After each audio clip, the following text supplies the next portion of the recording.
E aí, mundo veterinário, tudo bom? Olha eu aqui, no meu podcast. Mas olha, eu demorei para poder pensar como criar um podcast inovador, diferente, divertido, descontraído, onde a gente vai falar sobre, claro, gestão técnica, mas com uma visão extremamente diferenciada, focando num lado um pouquinho diferente. Eu quero descomplicar a gestão técnica, mostrar que ela faz parte do seu dia a dia, mostrar que ela não é esse bicho de 7 cabeças. Mas também eu quero trazer insights, eu quero conversar, eu quero sempre trazer um pouco de humor, claro, descontração, e se necessário, o puxão de orelha do tio Sérgio ele vai vir, vocês conhecem. Mas eu quero fazer isso de uma forma muito interessante para que vocês possam realmente se apaixonarem pela gestão técnica como eu me apaixonei há alguns anos atrás. Hoje, a gente vai iniciar essa jornada incrível falando sobre um setor da medicina veterinária extremamente importante, porém, extremamente negligenciado por nós e até por quem deveria fiscalizar o setor e nos educar, não é mesmo? Mas, que setor é esse? O que a gente está falando? Setor dentro da veterinária, negligenciado, fiscalização, vamos lá? Vamos falar um pouquinho de radiologia veterinária, né? O universo da radiologia dentro dos estabelecimentos médicos veterinários. Vamos falar sobre os desafios da fiscalização, as lacunas na nossa legislação. A gente vai falar também sobre o desafio de mostrar a importância da qualificação profissional para atuar nesse setor, os avanços da telemedicina dentro do universo da radiologia. Enfim, a gente vai falar sobre radiologia veterinária com essa visão muito importante da gestão técnica, descomplicando a radiologia veterinária para você. Mas é claro que eu não serei uma pessoa que vai acreditar que sabe tudo sobre o tema. Não, a gente vai buscar quem sabe, quem faz a radiologia veterinária acontecer todos os dias na sua rotina profissional. Hoje, a gente vai estar aqui compartilhando informação de radiologia veterinária com o Dr. Vitor Molina. Dr. Vitor Molina, um grande colega, amigo pessoal, parceiro de trabalho, docente no curso de Gestão e Responsabilidade Técnica, cuja aula realmente é uma das mais longas. Por quê? É muito tema? É muito tema, mas é porque os veterinários, os alunos que fazem o curso, ficam loucos e fazem muitas perguntas, porque não existem essas respostas no nosso dia a dia. E quando tem um profissional qualificado como o Vitor trazendo essas respostas, nossa, é maravilhoso. Então a aula acaba indo até quase meia-noite. Eu vou dormir assim, falei, nossa, é muita pergunta, mas é reflexo, infelizmente, dessa negligência que durante anos, né, pairou no universo da radiologia dentro da medicina veterinária.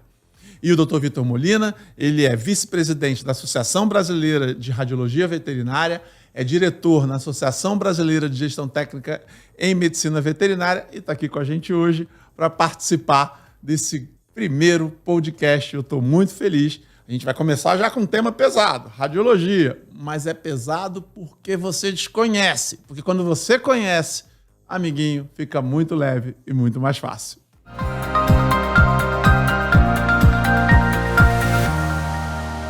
Então, mundo veterinário, estamos voltando aqui depois do nosso pequeno intervalo para a gente começar o nosso primeiro podcast. E eu vou já fazer um convite para você. Presta atenção que você vai ter muito insight. Vai ser uma forma super descontraída de aprender. Aprender sobre um tema super importante, radiologia, aplicado na medicina veterinária.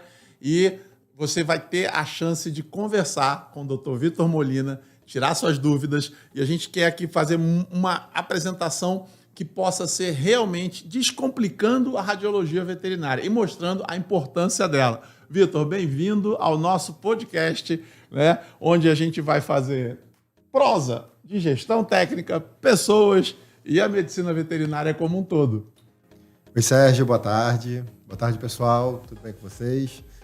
Queria, Sérgio, primeiramente, antes de tudo, agradecer aí o seu convite, esse seu primeiro, assim, no piloto aqui, a gente conversar já sobre um tema tão complexo, tema que A gente consegue passar tranquilamente horas e horas conversando. Tema delicado e, ao mesmo tempo, está em alta dentro da medicina veterinária, né? Sim. A gente tem aí os cursos de pós-graduação focando em cima da imagem, a gente tem mercado de inteligência artificial chegando, e quando eu paro assim para olhar, eu falo, caraca, e o básico? E como é que a gente começa, né? Eu vejo sempre muitas dúvidas com relação a que equipamento que eu escolho, como que eu vou iniciar meu trabalho, é só comprar um equipamento e pronto? A gente vê, inclusive, diversos memes na internet de, olha, a radiologia é só esticar o paciente e apertar um botão, né? Então, quando a gente começa a destrinchar isso um pouco mais, a gente vê que tudo é muito mais complexo do que simplesmente apertar um botão e aparecer uma imagem na tela, né? Sim, com certeza. E essa venda dessa praticidade é que foge daquilo que você falou, né? E o básico, né? Porque o básico, ele está sendo esquecido, ele não é apresentado à nova geração de médicos veterinários que precisam trabalhar nesse segmento e acaba virando uma bola de neve, né? Então, hoje o desafio que a gente tem como consultor é que quando, principalmente, né, acho que já vou entrar logo na primeira pergunta, né? O desafio que eu, como consultor de gestão técnica, tenho, que os arquitetos têm quando dão suporte para as nossas equipes, que né, o desafio da construção de um estabelecimento veterinário, ou ele totalmente dedicado à imagem, ou o que é pior, vamos achar um espaço dentro dessa planta para o setor de imagem. E aí começa aquela sucessão de erros, de dúvidas. Qual é o maior desafio hoje para que a gente possa entender a questão, né, do espaço físico, do fluxo dentro de estabelecimentos veterinários no que diz respeito à radiologia? Você como consultor entende bem que quando a gente começa no meio do caminho, consertar as coisas acaba sendo muito mais difícil. E mais caro. Exatamente. E, infelizmente, a gente ainda tem essa resistência dentro do mercado da gente planejar. Eu gosto muito de uma frase que meus amigos ortopedistas usam, que é: quem falha em planejar, planeja falhar. Então, assim, quando você vai conversar com um colega que ele quer montar um serviço de radiologia, e ele vem para mim cru, ele vem do início: Vitor, eu tenho um hospital, eu tenho uma clínica, e eu quero iniciar um serviço de radiologia. O que eu tenho que fazer? Primeira coisa que a gente senta é entender qual o volume de atendimento dele, quais animais que ele vai atender, como é a distribuição, onde eu tenho espaço. Porque às vezes chega para mim, o espaço é onde era um banheiro, e eu quero expandir o banheiro aqui, ou então vou quebrar a copa, vou fazer um puxadinho aqui. E isso acaba dificultando um pouco mais as coisas, né? Às vezes a gente não tem espaço, e aí eu falo, não dá. A gente tem que pensar em construir um segundo andar, ou coisa do tipo. Depois a gente vai começar a pensar em equipamento. Então, a gente tem hoje uma gama enorme de equipamentos no mercado. E ele sempre chega para mim e pergunta, mas qual que você me indica? Depende. Como vai ser a sua instalação? Quem vai operar? Qual o seu fluxo de trabalho? Qual o espaço que a gente tem? E, principalmente, quanto você está disposto a investir? Porque temos hoje equipamentos usados, equipamentos novos, e quando a gente fala de investimento em tecnologia, o céu é o limite. Então, eu já fiz orçamentos de mais de 380 mil só para uma única sala de raio-x, só em equipamento. Então, eu quero do bom e do melhor. Eu quero o custo-benefício. Então, tudo isso vem junto da gente sentar, ter uma conversa e planejar o serviço. Porque dá para a gente adaptar, dá para a gente trazer limitações. Porque às vezes você não tem um volume tão grande para você investir no equipamento top de linha e você trabalha dentro da sua limitação. Chegou algum paciente que você não consegue atender, encaminha para um colega. Entendeu? Então a gente tem essa principal, talvez hoje seja o principal problema dentro da consultoria para os serviços de radiologia, né? Entendi. Primeiro ele entender que ele precisa e depois a gente conseguir planejar, depois pensar em investimento, porque se você for parar e fazer conta de eu vou fazer e depois se der errado eu resolvo, geralmente isso sai mais caro.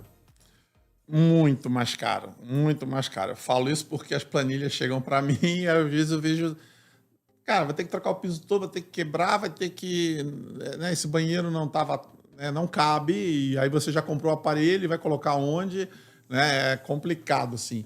Agora, o desconhecimento, Vitor, ele, assim, partindo do princípio, tradicionalmente a gente já fala muito isso há muito tempo, veterinário brasileiro, médico veterinário brasileiro, ele não é muito afeito a ler. Sobre legislação, então, é complicadíssimo. Ele, vou fazer porque ele aprendeu assim. Ele, porque na clínica onde eu fiz estágio era assim. Só que naquela clínica, a clínica estava toda errada.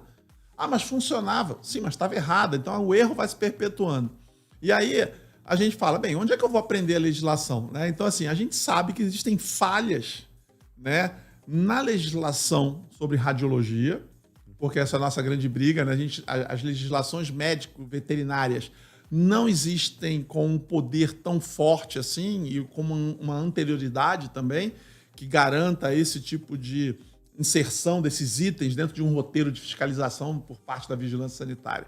Então a gente tem aí falhas, lacunas, e como então que esse problema da falha, das lacunas na legislação, na fiscalização, na educação, no potencial de educação da fiscalização, sim. Ela não pode ser só punitória, né? Uhum.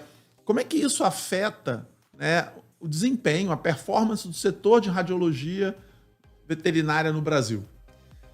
Então, Sérgio, eu acho que essa pergunta é maravilhosa, assim, porque a gente... eu acho que ela é o grande cerne da questão. Porque a partir do momento que eu tenho um desconhecimento sobre a legislação, eu vou fazer como eu acho que tem que ser feito. Então, é igual fazer um bolo. Se você não tem uma receita para seguir, não, eu acho que eu vou botar esse tanto aqui de farinha. Eu vou botar mais um chablauzinho de açúcar. Fermento. Deixa eu ver. Aquela coisa do salzinho, né? Joga. Hoje tá quente, eu vou botar menos fermento. Quando tá frio, eu uso um pouco mais. Vai dar errado. Vai dar errado. E sem esse norte para seguir da legislação, fica mais complexo. E especialmente quando a gente vem, historicamente, de uma adaptação da medicina. Então, muitas vezes a veterinária começa com foi um centro médico humano que trocou de equipamentos e aí eu comprei deles. E a gente começou a ser mencionado na legislação da Anvisa em 2019 só. Então, se a gente for pensar quando que a veterinária ela foi realmente iniciada dentro das legislações federais, especialmente, a gente está falando de 5 anos. A gente está engatinhando nisso ainda. Então, a gente ainda tem muitas falhas. E, junto a isso, você tem, como você mesmo mencionou, eu não vou gostar de falar de despreparo, mas a falta de capacitação dos próprios órgãos de fiscalização. E, muitas vezes, ele vai chegar e... mas é radiologia veterinária? Deixa eu ver. Tá funcionando e tá tudo bem, então. Eu já visitei clínicas que eu estava conferindo a documentação e ninguém tinha treinamento anual de produção radiológica. Tinha veterinário que não tinha dosímetro. Que é o básico, né? Exatamente. Tinha veterinário que não tinha dosímetro. E aí, no meio da consultoria, chegou o fiscal de vigilância sanitária. Meu Deus do céu, e agora? Vitor, você tá aí, ajuda a gente. Nem na sala o fiscal passou.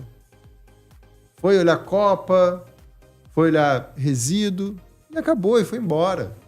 Assim, o próprio órgão fiscalizatório ele ainda negligencia muito o serviço da radiologia. Então... eu acho que eles também passam pelo mesmo problema. São veterinários, alguns são veterinários, né?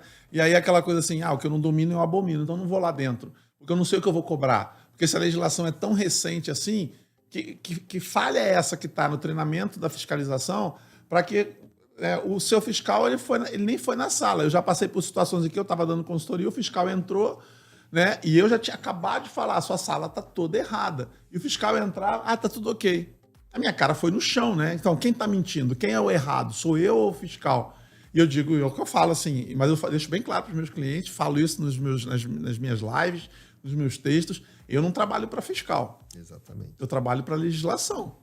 O senhor está me pagando para saber o que é o certo. Se o fiscal não está cobrando, eu não posso responder pelo trabalho dele. Ponto. Esse é o grande ponto. Porque é isso, o que eu mais escuto é mas ninguém nunca reclamou. Já teve fiscalização aqui e sempre estava certo. Porque agora você quer mudar. Então, a gente tem esse problema, né? E é uma coisa que é nível Brasil. A gente acaba burocratizando muito algumas coisas. A gente não dá conta de legislar e de capacitar e educar as pessoas com a mesma velocidade que a tecnologia avança. Sim. Então, se a gente for pensar que o primeiro equipamento digital veterinário chegou no Brasil em 2007, a gente está falando de 17 anos. E hoje, quase toda clínica tem um equipamento digital direto, que antes demorava 4 minutos e hoje tem 3 segundos uma imagem na tela. Então, a chegada dos portáteis, a importação do Brasil é gigantesca em cima de equipamento portátil. E aí a gente tem aquele problema do vendedor falar: não, mas não tem... Esse não emite radiação. Esse, para mim, é um clássico. É um equipamento de raio-x que não emite radiação. É a primeira vez que eu escuto isso. Eu tenho escutado isso bastante. Não, mas a radiação é muito pequena, não faz mal. Essa semana eu recebi um vídeo de um colega fazendo exame em domicílio e o tutor segurando o paciente no chão, sem avental, de chinelo, e um despreparo absurdo. E as pessoas estão botando isso na rede social. Então, a gente tem que pensar também na educação do próprio tutor, que talvez o consumidor seja quem vai fazer a maior triagem sobre a qualidade do serviço, né? Com certeza. E quando a gente fala em qualidade, Vitor, principalmente na gestão técnica, né, a gente trabalha com o princípio da qualidade como ferramenta para garantir aquilo que a gente é cobrado como profissional. Então, se eu sou médico veterinário, eu tenho que garantir o bem-estar do meu paciente. Mas, por tabela, dentro da gestão técnica, a gente sabe que nós somos responsáveis pela segurança e pelo bem-estar da nossa equipe de trabalho, dos nossos clientes, que são expostos. Eu acho que eu vi esse mesmo vídeo que você, né? E realmente, né? E a perna do proprietário, assim, surreal. O cachorro deitado no meio das pernas e a perna do proprietário ali, né? E o colega também estava meio paramentado, porque a mão dele estava sem luva e ele colocando na frente do aparelho, né? Então, assim, é complicado, mas quando a gente pensa que a qualidade é a ferramenta para garantir o bem-estar do paciente, da equipe e dos nossos clientes, né? Então, a gente tem um lado humano, né? Então, assim, a gente não é só ali, não é só o médico do cachorro, o médico do gato, o médico do animal, do pet não convencional que precisa de uma radiologia. Não. Essa questão da segurança, quais são hoje, né, os pontos mais críticos que você vê na segurança do paciente e das pessoas envolvidas no processo? Já falou aí da exposição do proprietário, mas com certeza tem mais. Vamos lá. Com certeza. Eu acho que hoje quem mais sofre com essa falta de capacitação é o próprio médico veterinário e o seu auxiliar, que é muitas vezes o profissional que vai estar contendo o paciente. Eu percebi essa mudança muito desde que o Drauzio Varela foi no Fantástico e um dia ele estava falando sobre o protetor de tireoide nos exames radiográficos humanos, e eu vejo que as pessoas hoje entram na sala e falam assim: não, mas eu não quero ficar não por causa da radiação. Ou só colocam um avental e... mas eu quero o protetor da tireoide. Porque o Drauzio Varela falou no Fantástico que tem que proteger a tireoide. E o médico veterinário e o auxiliar estão lá expostos, sem usar luva, com a justificativa de... não, mas a luva atrapalha, a luva incomoda. A falta de treinamento, de saber utilizar o equipamento. Então, eu sei que todo mundo já fez um pouco disso. E o despreparo mesmo da venda. Então, quando o veterinário escuta que mas esse equipamento ele emite menos radiação. Mas são só 3 segundos na tela. Eu, quando comecei na radiologia, lá com um tanquinho, na revelação de tanque, Nossa, pô, eram 5, 7 minutos para você revelar cada imagem. Você não queria errar. Porque senão o seu tempo de exame aumentava absurdo. Hoje, eu vejo o veterinário, ele recebe 3 segundos na tela. Ao invés dele posicionar o paciente adequadamente, pensar na técnica, ele radiografa. Aí ficou ruim. Radiografa, ficou ruim. Radiografa, ficou ruim. Entendeu? E isso não é o nosso telefone, não é uma selfie que eu tiro e a imagem ficou... Eu tremi, fechei o olho, vou repetir. Não, a gente está falando de radiação. Então, esse despreparo ele é absurdo. E a gente está falando do investimento alto. A gente falou no início de investimento de 380 mil reais, 150 mil reais. Por baixo, 100 mil reais. E o cara, às vezes, não quer investir num treinamento da equipe, numa capacitação da equipe. Porque ele não vê que uma equipe mal treinada, uma equipe mal capacitada vai aumentar o tempo de exame, aumento de exposição à radiação, desgaste do equipamento. E tudo isso gera custo também. A partir do momento que a gente começar a trabalhar um pouco mais a gestão, e eu acho que por isso um bate-papo como esse é essencial. Seu curso, só juntos aí a gente está mais de 10 anos. 10 anos já. E a gente vem batendo nessa tecla e as dúvidas aumentam e tudo mais. Precisamos falar mais disso. Sim. Então, o veterinário tem que buscar um pouco mais da gestão, porque isso é a saúde dele, isso é a saúde do paciente. Porque no momento que você ficar doente, não vai ter ninguém, não vai ter proprietário, não vai ter o paciente, coitado, muito menos, que vai falar assim, não, eu vou te dar um apoio. Você vai conversar sobre seguro-saúde, ninguém sabe sobre seguro-saúde. Conversar sobre seguro profissional, seguro civil, não existe. Diária por incapacidade temporária, que é o caso, nada. Exatamente. Eu tenho alguns colegas que trabalham com radiologia que operaram, estão tratando câncer. Vitor, mas você está falando que é por conta do raio-x? Não estou falando que é por conta do raio-x. Mas a gente está falando de um público que já é mais sensível. E propenso. Exatamente. Dá mole, né? E você fala assim, a gente precisa conversar mais sobre isso.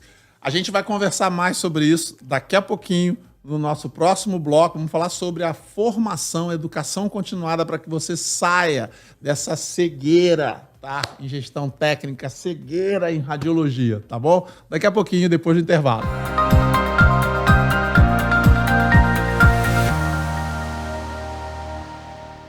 E aí, voltamos, mundo veterinário, para o nosso último bloco aqui no podcast, nosso primeiro episódio. A gente vai agora, né, tranquilizar vocês, né? A gente fala, a gente levanta o problema, a gente quer discutir, mas a gestão técnica, ela tem um DNA que é algo muito importante que eu preciso compartilhar o tempo todo, em todas as oportunidades que eu tenho com a classe médica veterinária.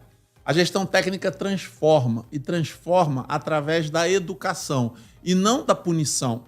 A gestão técnica ela é a base para que toda e qualquer área de gestão tenha sucesso na medicina veterinária. Financeira, gestão de pessoas, gestão de mídia, gestão de processos, todas dependem de uma gestão técnica que seja humanizada, que seja focada no crescimento do meu profissional, daquele CPF que está por trás do CNPJ. Você. Depende do seu crescimento, tá? Para que a medicina veterinária melhore, eu preciso que você melhore através da educação continuada. E dentro desse processo que a gente tem de pensar a educação continuada na gestão técnica, a gente quer trazer para você, dentro desse universo que a gente está discutindo hoje, como que a educação continuada aplicada à radiologia veterinária pode transformar a sua vida, o seu negócio e a sua carreira. Vitor, como que a BRV, como é que as associações de classe, mas principalmente a BRV, ela vê a educação continuada? Eu fico muito feliz, né? A BRV tem uma entrada fortíssima na Jornada Paulista de Radiologia, que é um evento da área humana, e a gente tem ali dentro já um braço veterinário muito forte, mostrando o respeito que a medicina tem pela medicina veterinária. Acho que é uma das poucas associações que conseguiu esse êxito, né? E isso vem desse processo aí de transformação. O que vocês estão fazendo? Como é que a gente pode melhorar, né, o nível da radiologia veterinária brasileira? Ótimo tema também. A gente procura oferecer sempre lives, eventos. Então, a gente começou na JPR, que é a Jornada Paulista de Radiologia. Ano passado, vamos trazer assuntos sobre legislação, sobre telemedicina, sobre radiologia móvel, o que pode, o que não pode. Trazer essa discussão. Tivemos, inclusive, presença de colegas da fiscalização aqui do Rio de Janeiro, que eu encontrei lá no Congresso. Convidei eles para assistir a palestra. Tivemos uma interação na hora, foi muito legal, muito produtivo. E a gente entende hoje, a diretoria atual entende que a radiologia e a medicina veterinária, de maneira geral, vai muito além da técnica. Então, a BRV está sempre procurando fazer eventos relacionados a documentação, sobre empreendedorismo. Então, hoje, o veterinário ele é muito além do radiologista. Você quer ser só radiologista? Você pode ser só radiologista. Não tem problema. Mas alguém vai ter que gerenciar o seu negócio. Senão você quebra, senão você falha com documentação, senão você toma processo ético, senão você toma processo civil. Sem esses pilares, não vai para frente. Então, a BRV, junto com a Sociedade Paulista de Radiologia, a SPR, a gente está nesse evento que é a JPR, que acontece agora em maio, de 2 a 5 de maio. A Sala da Veterinária vai estar nos dias 4 e 5. Teremos palestrantes internacionais, falaremos sobre a parte técnica, falaremos sobre marketing e, principalmente, traz esse trabalho conjunto sobre a medicina. A gente tem que entender que a medicina está muito à nossa frente em algumas tecnologias, em alguns tratamentos, em alguns protocolos, e que a gente pode aprender com eles, com coisas que eles já erraram. Eles já passaram pelo que a gente passou em algum momento. Então, o problema não é você errar, é você repetir o erro. A gente tem o nosso curso de responsabilidade técnica, que vai ser agora em março, e a gente aborda muito sobre isso porque é a nossa rotina. Você recebe mensagem todo dia no WhatsApp de colegas que... Sérgio, a fiscalização está aqui, o que eu faço? Eu recebo mensagem todos os dias de... Vitor, mas o proprietário da clínica quer que eu faça exame, só que aqui não tem avental. Eu só tenho um protetor de tireoide e um protetor de gônada. E como é que eu faço isso? Vitor, eu estou errando a técnica, como é que eu vou trabalhar? Eu tenho uma empresa de teleradiologia e não é incomum eu receber imagem e falar: colega, olha só, essa imagem não está numa qualidade boa, a gente não vai conseguir trazer um laudo, te trazer informação para que você atue mediante o problema desse paciente, porque eu não tenho uma imagem de padrão diagnóstico. Ah, mas não dá para você nem dar uma olhadinha? Eu falei, gente, é muito parecido com você encaminhar um exame de sangue para fazer um hemograma para o laboratório com sangue coagulado. Com sangue coagulado. Não dá. Vai te trazer um resultado infidedigno, né? E isso só cria uma cascata, porque eu faço um exame... Quantas aulas de posicionamento radiográfico existem nas 543 faculdades de veterinária desse país? Rapaz, a gente tem um slide, né? Tem um slide. Slide. Né? E até há pouco Quando tempo... tem, né? Exatamente. Quando há pouco tem. tempo eu descobri que tem uma faculdade que a radiologia ela é optativa. Então, a radiologia ela é dada dentro da base da clínica, mas quem quiser saber um pouco mais sobre radiologia vai para a optativa. Mas, ao mesmo tempo, Sérgio, a gente tem faculdades maravilhosas, tem professores maravilhosos, muitos, graças a Deus, eu tive contato, eu tive essa sorte de ter uma entrada muito grande com eles. Então, eu sinto um pouquinho de dor no coração quando eu vejo alguns cursos, algumas pós-graduações, falando que vem aprender tudo aquilo que a faculdade não te ensina. Falo, mas a gente está jogando a nossa graduação no lixo. Quando a gente fala que a graduação não presta, caraca, foi tão difícil para muitos de nós entrar na faculdade que aí quando eu vejo uma propaganda de um curso jogando todo o meu esforço de estar na graduação no lixo, porque a faculdade não presta, porque a faculdade é ruim, Não é bem assim. A gente tudo tem padrões de qualidade, né? Mas eu entendo sim que a carga horária para o modelo educacional que a gente tem hoje, ela é muito pequena. Então, eu prefiro entender que não temos tempo suficiente para aprender tudo que precisamos, pela nossa formação generalista, do que não temos um conteúdo de qualidade. A gente tem professores que são referências. O professor Marcos Feliciano, que hoje está na USP, passou pela Unesp, passou pela Universidade Federal de Santa Maria, é hoje uma referência mundial a nível de elastografia e microbolhas. Temos o professor Lacreta lá na UFLA, temos a USP, a professora Ana Carolina, que era da USP, está hoje nos Estados Unidos. Temos a professora Tilde no Paraná, a professora Janes na UEL. Temos aqui no Rio, o professor Hélio, a professora Ana Paula, a professora Carla. Então, a gente tem um grupo técnico muito bom, mas a gente tem uma síndrome de vira-lata, né? Uhum. Então, assim, o produto nacional não serve. Com Bom é o que vem de fora. Mas a gente trabalhando de pouquinho em pouquinho, eu vejo que hoje a gente tem um padrão de qualidade muito melhor do que era na época que eu estava no tanquinho. Não tinha quem me ensinasse. Não, faz assim. Eu já se você tivesse que criar um programa acadêmico, um programa de extensão, né?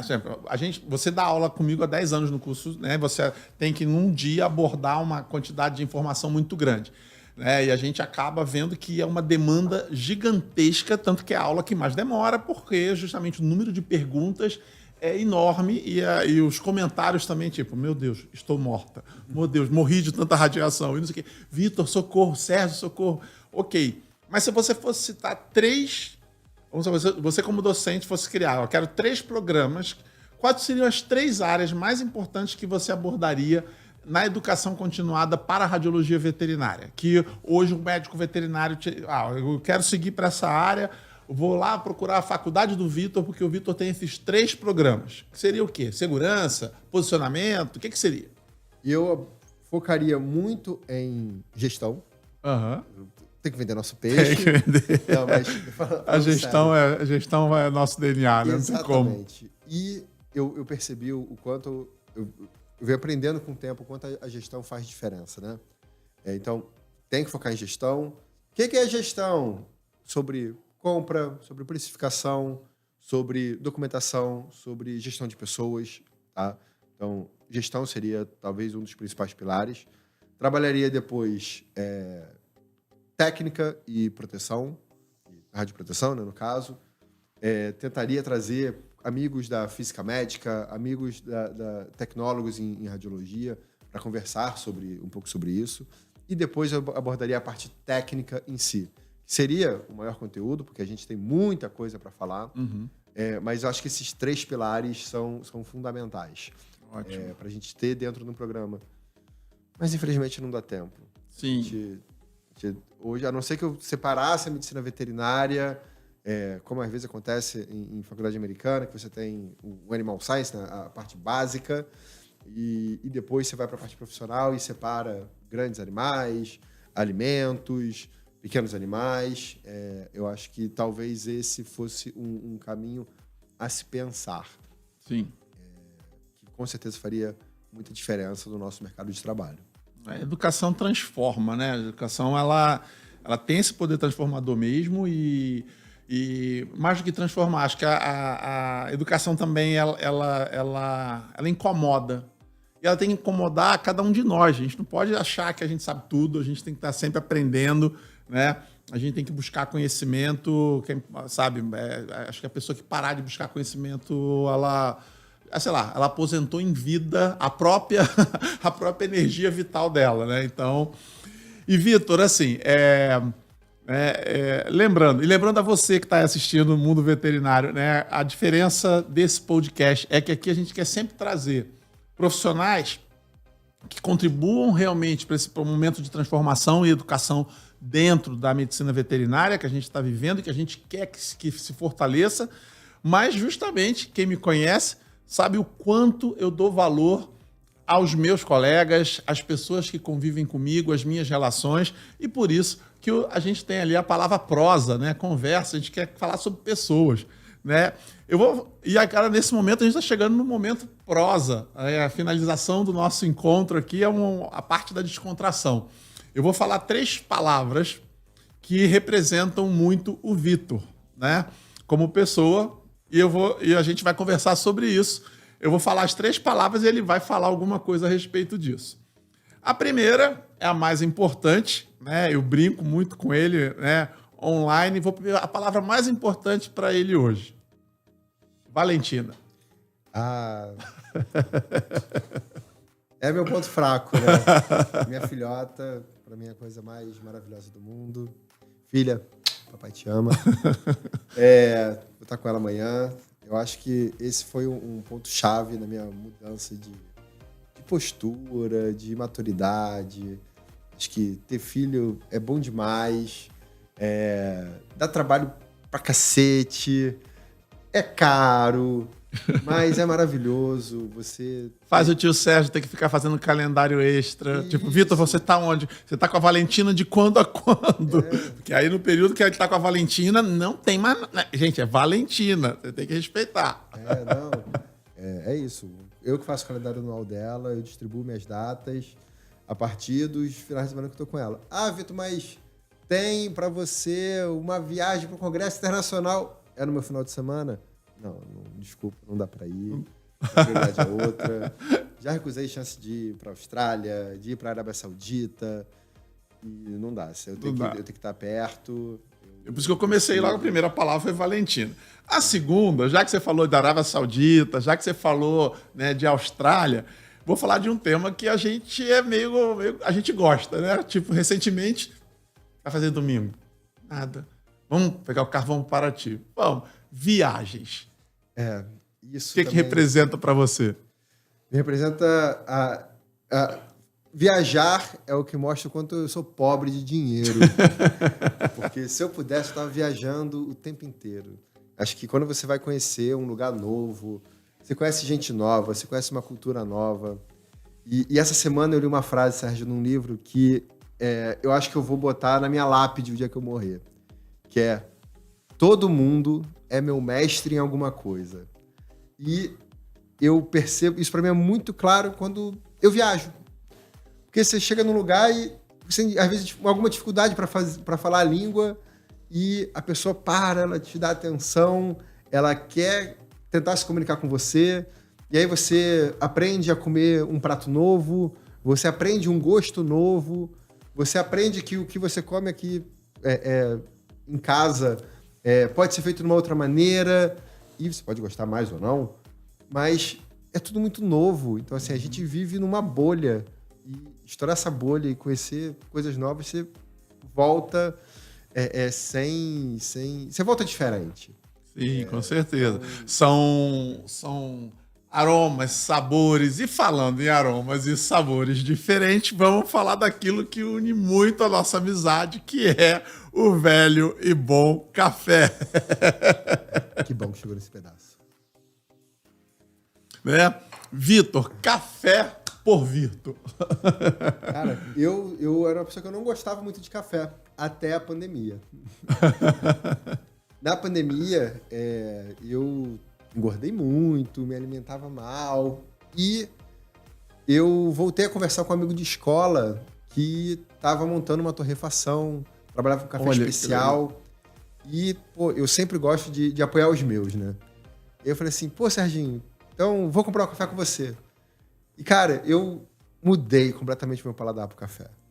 Foi começar a tomar café sem açúcar, conhecendo que podia ter outros gostos. Então, um café mais ácido, um café mais doce, um café mais frutado. Eu desconhecia isso. Isso me abriu. Nota de entrada, nota absurda. E hoje o café para mim é uma terapia. Então, eu acordo, eu peso meu grão, eu vou moer meu grão, eu cheiro o grão. Meu sonho é ter um perfil daqueles chiques do TikTok, que a pessoa pega o grão, dá uma borrifadinha com água. Então vai fazer um ASMR de café. Que, tipo, escuta o cheiro, sabe? Por aí. Isso é maravilhoso. E é isso. E café. E a oportunidade. Eu ia falar, a oportunidade do encontro, né? Quantas vezes a gente já fez reunião de trabalho? Onde? Cafeteria. A gente não vai para japonês, a gente não vai para churrascaria, a gente vai para onde? Cafeteria. Porque é onde rende as nossas reuniões. Porque a gente está ali com café, com o nosso combustível. Gente, e aí, Mundo Vet? Gostaram, né? Eu espero que vocês tenham gostado, né, do nosso primeiro podcast, né? Prosa, pessoas e medicina veterinária. Tudo isso dentro desse universo das dicas da gestão técnica. Eu quero deixar aqui, né, o meu agradecimento ao Vitor. Vou deixar para ele aqui, né, se despedir de vocês, né? E deixando os contatos dele também, para que vocês possam ter acesso a esse conhecimento super importante. O Vitor vai estar com a gente no curso de gestão técnica, já indo para 10 anos aí dando curso juntos. A gente vai estar nos congressos, olhem as grades dos congressos. A gente está começando a aparecer dentro das grades do congresso com um pouco mais de presença. A gente quer agradecer aí a organização dos vários congressos nacionais. De coração, muito obrigado pelo respeito, pelo carinho que vocês estão tendo por todos nós da Associação Brasileira de Gestão Técnica, pelos gestores, pelos profissionais que são inovadores, como o Vitor, estão abrindo espaço nas grades para que a gente possa levar essa mensagem para vocês. Vitor, dá um recado aí para o pessoal. Então, eu queria muito agradecer você. Você sabe que sempre que chega uma mensagem sua, Vitor, preciso falar com você sobre um projeto. Eu não preciso saber o que é. Para mim, basta falar sim. Não tem como dar errado. Tem, né? Que só ver se não é o final de semana da Valentina. Se não é o final de semana, tá tudo certo. E queria agradecer também todo mundo aí pela audiência, por acompanhar a gente. Quem quiser depois saber um pouco mais sobre essa parte da gestão técnica na radiologia, eu falo, teoricamente, 2 horas, mas geralmente vai mais. Dentro do curso de RT, então vai ter agora em março, do dia 11 a 15, à noite, então não vai ter problema de cair com o horário de trabalho, vai ser online, vai ter aula gravada, então dá para assistir depois também. Na aula presencial é interessante porque a gente consegue tirar dúvidas na hora. Quem quiser acompanhar um pouco mais da radiologia, busquem também a Associação Brasileira de Radiologia Veterinária, que é a ABRV. Tem o nosso site, seja um associado, participe da JPR, Jornada Política de Radiologia. Fica de olho, porque a gente tem feito eventos online. Vamos voltar a fazer eventos presenciais também, agora que a gente conseguiu se organizar melhor pós-pandemia. Quer saber um pouco mais sobre as consultorias? Segue lá no Instagram, @chcimagem. Pode seguir a @BGTVet. Tem também o Instagram, @oVitorMolina. Então, mandem dúvidas, pode perguntar qualquer coisa. Sempre que eu tiver um tempinho, eu consigo responder. E, Sérgio, mais uma vez, parabéns pelo trabalho maravilhoso. Com certeza, esse é o primeiro de muitos outros podcasts. Eu acho que isso daqui vai começar a cair dentro da rotina da veterinária e é essencial. Você traz a gestão e legislação de uma forma muito leve, muito tranquila e prática, né? Tem que fácil. ser, né? Porque você começa a ler artigo 1º, inciso, não sei o quê, parágrafo único. Ai, meu Deus do céu, são 60 páginas, um monte de letra. Sérgio, pelo amor de Deus. Essa é minha vida, esse é meu clube. Exatamente. Então, parabéns. Obrigado, querido. Muito obrigado a todos, muito obrigado também a você. E até o próximo. Até o próximo. E aí, Mundo Veterinário, eu só tenho que realmente dizer que foi incrível estar aqui com vocês. Esperamos que o próximo encontro seja em breve e que vocês venham para mais um dedinho de prosa. Muito obrigado.